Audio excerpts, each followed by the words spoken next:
Kowe kudu manut Dimas, aja nduwa keparengi Rama Kyai. Nadyan si Adi saiki durung karep nanging mengko suwening suwe yen to srawung karo Yayi Jenakawati mesti bakal karep sarta tresna kuwi bakal tukul ana ing tlenging penggalihing si Adi. Dimas aja wangkal Yayi, aja ngreruwet marang perkara iki. Kanjeng Rama wis kersa ndhawuhake karo si Adi kok si Adi ora kersa sarta ora gelem ki mengko mbakmu ndak dianggep si Adi wani karo Kanjeng Rama. Wah, rungokno. Caidan. Omongane kakangmu ki rungokno. Klempas-klempus nyumut diudut. Udut ra njaluk kowe kok kowe iki rewel ngopo? Aku karo udut iki lagi mikir. Wah, mikir apa? Mikir lek kok arep ora nglakoni rabi ki piye to, Pak? Aku wedi tenan, Pak. Mengko nek kesandho kesrimpeting laku ubayane balenjani aku tok salahke, aku tok luputke. Ora usah dadakakean gunem tanpa guna, gelem ora? Yen kowe gelem ayo tak larapake Nyang Madukara, yen ora gelem ya wis aku tak ngandani karo Jlampruk. Yen manten lanang ora ana, mudhar. Manten lanang wis matek. Wah, jan sampean kejem tenan kok, Pak. Piye Kang aku, Kang? Manut wae Dimas aja nganti nyulayani rembuke Rama Kyai. Kakang Antarja piye, Kang? Manut wae Dimas. Aja nyulayani rembuke Kakang utawi Rama Kyai mengko ndak ora prayoga kedadiane. Nggih, wangsulan. Wangsulan. Wah, jane aku ki urung karep, Pak. Aku sing pengen dhewe. Dhewe iki bebas e. Kumpul-kumpul karo kancane ngalor-ngalor ngidul-ngidul biung-biung mulai ora lunga ora bali ora apa-apa. Nanti bojo ki lunga engko sedina wis kepengin mulih, ndak ditakoke bojone jan aku pengen dhewe. Wah, saiki ngene. Rasa kakean gunem tanpa guna. Tak tareni kowe gelem menyang apa ora? Nek aku gelem tak anggap anak. Nek ora gelem minggat. Aja mulih ning Jodipati. Tak omong karo mbokmu ora ngayu nek Antasena mudhar. Aku wis ora duwe anak Antasena.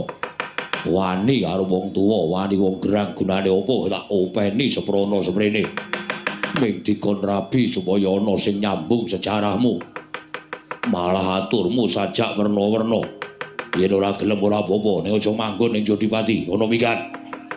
Yen ora gelem ora apa-apa, aja ngaku anake Werkudara. Kono wis saiki lunga sing adoh, aja ketemu karo bapakmu neh. Ya, gelem Pak, gelem Pak. Lah, rak ngono anakku.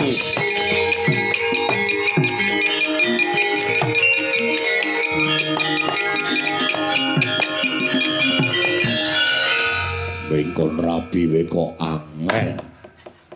Wah, dadak pelintat-pelintut. Kowe engko nek ngerti Jenakawati, wah seminggu rasa rungan. Kandhani ngeyel bapakne wae Janaka wis bagus, mbokne Jenakawati ki Manuhara.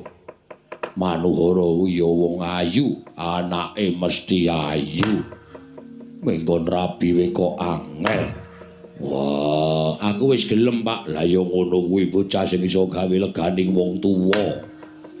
Aja sok gelem wani karo wong tuwa, ndak ora ketrima uripmu. Aku wis gelem, Pak. Wah. Males wae lara e padake.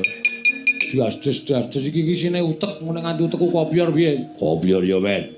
Wah, didol. Lah. Ora padake kelopo to kowe iki. Bapak iki sejane bapak iki lucu lho bane. Wah, cerepet. Sok ngendikane iki sosok kadang marai geli, marai guyu ngono.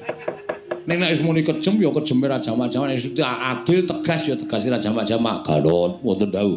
Wonten jo, wonten timbalan Rama Kyai. Adimu wis gelem dawuh, Le. Ayo manten lanang diarak Nyang Madukara, mengko yen pamanmu mencla-mencle ora sida ndhawuhake anake wedok Jenakawati entuk Antasena. Wah, apa kira-kira Janaka kuat nadhahi kekuatane kakangne Jodipati. Kedah sabar Rama Kyai suwi kula dherekaken. Inggih, Rama Kyai monggo kula dherekaken. Ayo, dandan. Manten lanang. Ya, ngene wae, dandan. Nganggo klupuk. Asline lucu asline iki. Wong ngomong ora entuk ketrikel. Kupluk. Nganggo kupluk. Wah, kalau ngau kupluk. Ukurane dasmu piro? Wah, iki jan. Aja guyu ndak mengguk ya. Ya Bang, wis tak ngene siki ngono wis lakon dhaup aku tak dandan manten. Diwasa ngene dandan manten ku tekan kono ora lakon dhaup, ra malah cilaka. Yo, waton kowe gelem tekan Matukara. Gelem, Pak. Ayo le cah bagus, tak ombyong Antasena.